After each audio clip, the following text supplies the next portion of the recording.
Hello to all my physics pals. Paul Lake here with another physics problem solved. I hope you're doing well. We're going to be working a vectors problem, a pretty simple problem. We're going to find the displacement and distance of a skater coasting in a circle. And we're going to be dealing with displacement vectors. And we're also going to be talking about the distinction between distance and displacement. And very, very important. And this is the kind of thing they're going to try to get you on a multiple choice test or an AP exam or something like that. Like, do you know the difference between distance and displacement? And this problem will illustrate that. Let's read the problem. A skater glides along a circular path of radius 5 meters. A, if she coasts around half of the circle, find the magnitude of the displacement vector and the distance she traveled. And then B, what is the magnitude of the displacement if she skates all the way around the circle, and then what distance? So pretty simple problem, but so here, let's say we're looking down on the path that she's going to take. So here's our circle, mediocre circle. Here's our skater. We're looking down on her. We'll call this our. You can make an axis system just to make the problem a little bit easier to solve. We know that the radius of this circle, let's call it R, is, well, not with the vector hat on it, but the radius is equal to 5.00 meters. Okay. Now, she's going to start here, and then she's going to go all the way around here for part A. And then for part B, she's going to start here and go all the way around back where she started. All the way around the circle, like that. And what are we trying to find? Well, I'm gonna give these specific variable names. I'm going to say the displacement vector is going to be delta R. And the distance, I'm going to call D. D is the distance, not diameter. D is not diameter. In this case, D is the distance traveled as she skates. And then for part B, and then this is, for part A, this is for half the circle. And then we want to know what is our displacement. Actually, it's the magnitude of our displacement vector and the distance we traveled for the full circle. Okay. So this is what we're given. This is what we're trying to do. Kind of visualize the problem. I always try to show what's given and what we're doing in a picture with physics. It's always good to do that. Now, try to solve it yourself. Pause the video right now. Try to solve it yourself. And if you get stuck or you just want to check your work with mine, hit play. And I do a lot of teaching within my videos, so you don't skip around too much. But, it's up to you. Okay, so let's do part A. Now, I'm going to be pretty formal here. Let's say she starts here. And so this is my initial position, our initial. And then our final, she's going to come around here, and this is my R final. Now what I can do is I can make this now my axis system right here. And so now the basic definition for a displacement vector is the final position minus the initial position.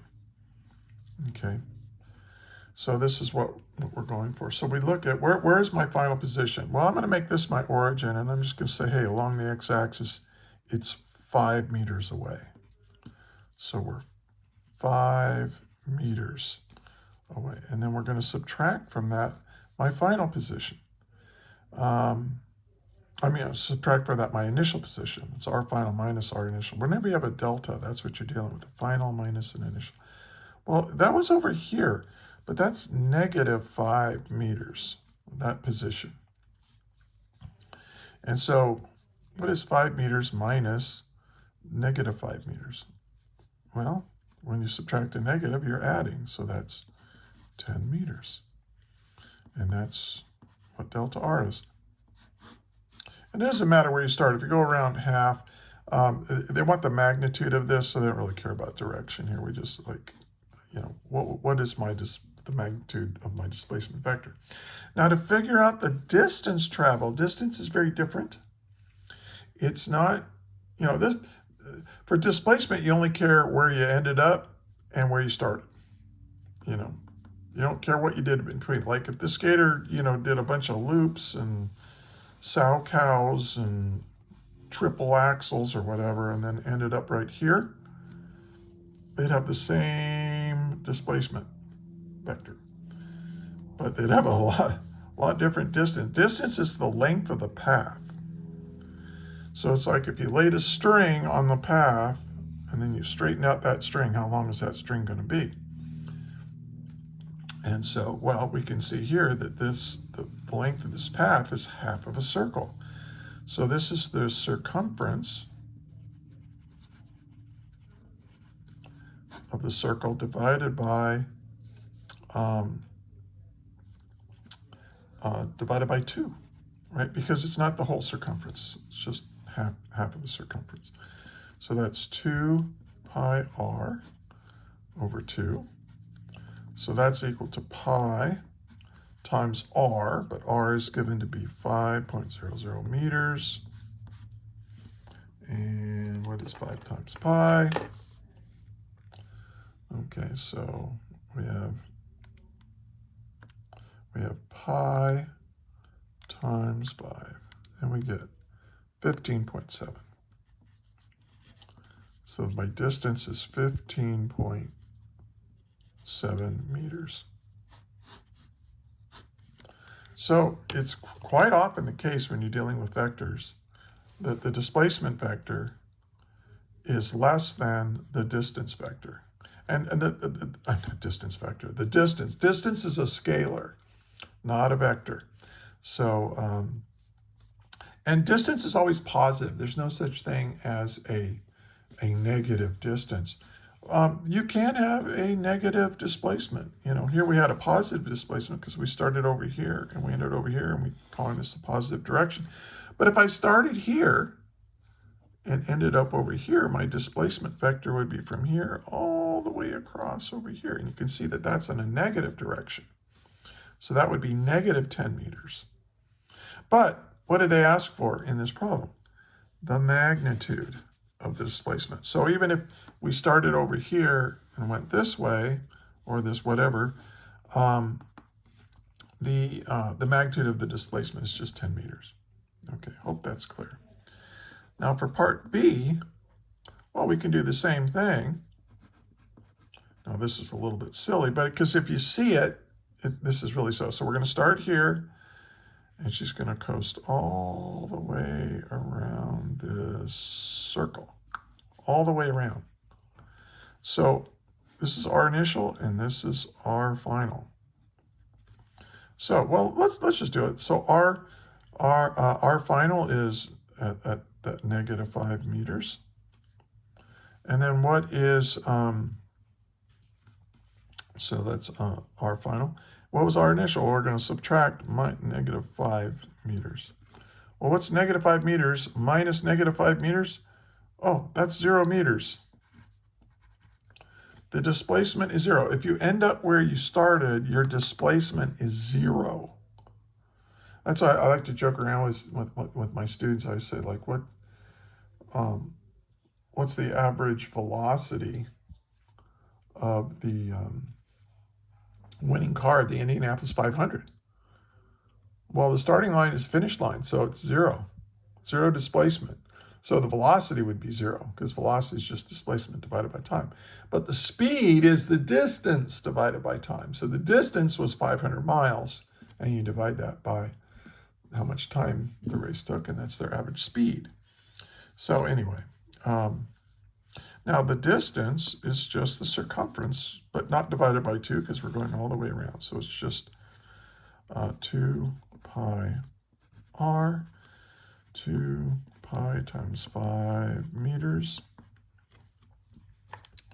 And that's, we can just take, well, actually, we can just take our answer here. And my calculator is always in scientific notation, so don't be confused. That's 15.7 times 2, because we're going all the way around the circle, and we get, oh, not surprising, 31.4 meters. Why is that not surprising? Well, what is 2 times 5 is 10. 10 times 5, there you go.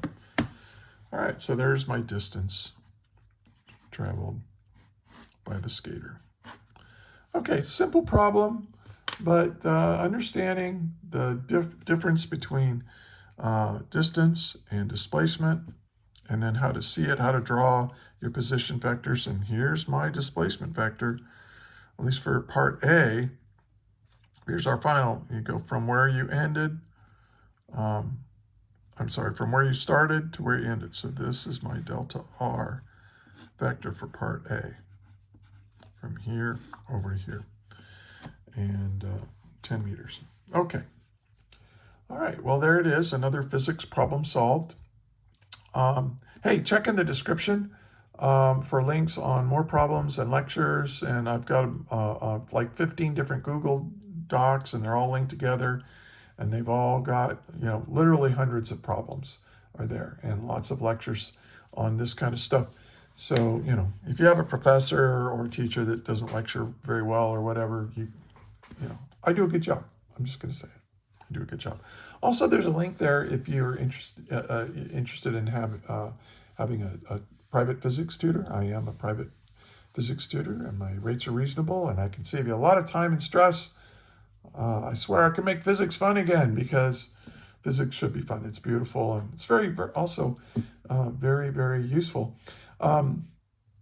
It's beautiful and useful. So thanks for watching, and thank you for studying physics, because without you, our civilization will crumble, because it's all based on physics. Yes, it is.